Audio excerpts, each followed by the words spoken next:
तसं असं जर घडत राहील आणि हे घडत राहिलं ही परंपरा आहे. काय आजकाल दिसत नाही आहे, परंपरा आहे. म्हणून बहिणी काय नाही करू शकत भावासाठी. महिला मंडळ बरोबर आहे की नाही? काय नाही करू शकत. बहिणी सासरवर राहतीसन माहेर न गुण गाते. ते खातात सासरचं गातात माहेरचं. तुम्हाला चांगले येतात मग थोडंसं मी थोडंसं म्हणते का बहिणी काय करू शकता. ते जात्यावर बसायचे ना पहिले. जातो माहितीये का? गट्या गट्यावर बसेल आणि गाणं म्हणेल वाट न वाट सारू काय देख सखे डाले. जातो कुठं चाललंय?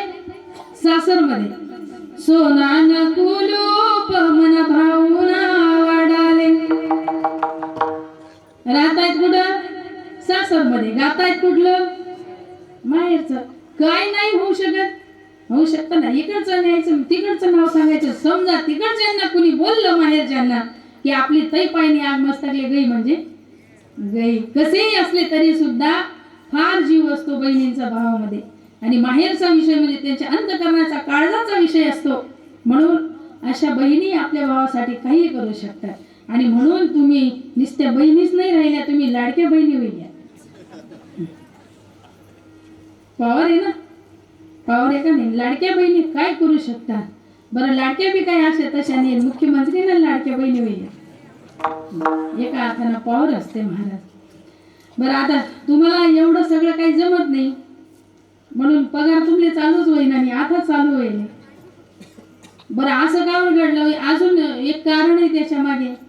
यांनाच 1500 रुपये महिना चालू झाला, तुम्हाला का नाही चालू झाला? त्याची माहिती आहे. म्हणले कुठेच मग मुलगा दिली म्हणून आमच्या लाडक्या बहिणींना आहे का काय टेन्शन? हा तपकीर तपकीर एवढं तेवढं चालत म्हणा आहे का? पण करू नये. व्यसन कुठलंही असलं तरी वाईट असतं. आपल्या शरीराचा नाश त्यानं होत असतो. कुठलंही व्यसन असलं तरी ते वाईट असतं. पण तरीही नाथबाबांना असं वाटतंय की एखादं जे व्यसन असतं त्या व्यसनाच्या आहारी गेल्यानंतर माणसाच्या शरीराचा नाश होतो. आणि ही शंका एवढी नाथबाबांच्या मनात घर करून बसली का? कारण एक तर मिळत नाही. मिळालाय कर्म धर्म संयोगानं पावला हा देह का गटाळी न्याय. आणि समजा योग्य अशी संगत याला मिळाली नाही देवा तर संसाराच्या आहारी जाऊन मात्र या शरीराची अजून माती होऊ शकते.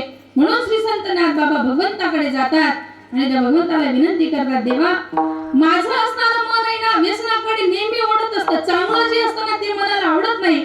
वाईटाकडे मात्र आपलं मन नेहमी जात असतं. म्हणून नाथबाबा भगवंताला विनंती करतायत अभंगाच्या पहिल्या चरणात.